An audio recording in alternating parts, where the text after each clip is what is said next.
उत्तर प्रदेश में बुधवार को विधानसभा चुनाव के चौथे फेज का मतदान खत्म हो गया। इस बार करीब 58% वोटिंग हुई है। 2017 में इन्हीं 59 सीटों पर 62.55% मतदान हुआ था, यानी इस बार करीब 4% कम वोटिंग हुई है। 2012 में इन 59 सीटों पर 57.52% वोटिंग हुई थी। वहीं 2012 की तुलना में 2017 में वोटिंग में 5% का इजाफा हुआ था।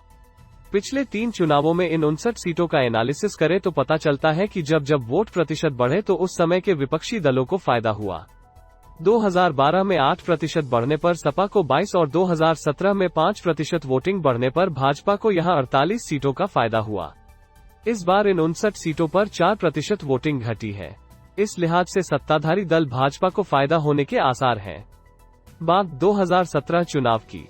भाजपा को इन 59 सीटों में 51 पर जीत मिली थी। बात 2012 और 2007 चुनाव की।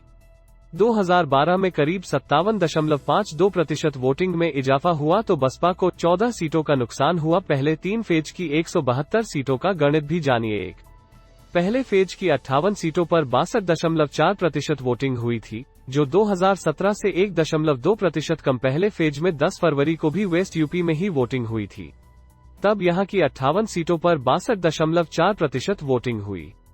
2017 में इन 58 सीटों पर औसतन 63.75% मतदान हुआ था, यानी इस बार करीब 1.2% वोटिंग कम हुई है।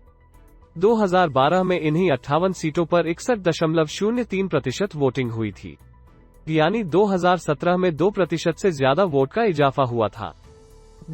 दूसरे फेज की 55 सीटों पर 64.42% वोटिंग हुई, जो 2017 से 1.1% कम। दूसरे फेज में 64.42% वोटिंग हुई है।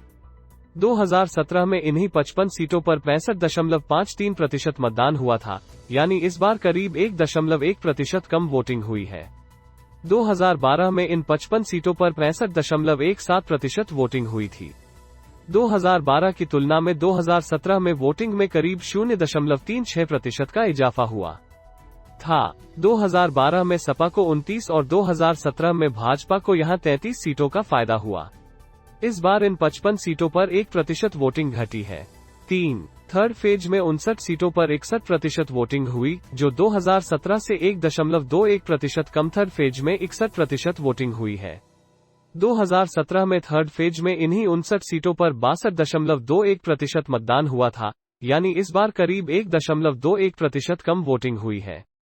2012 में इन 59 सीटों पर 59.79% वोटिंग हुई थी। 2012 की तुलना में 2017 में वोटिंग में करीब 2.42% का इजाफा हुआ था।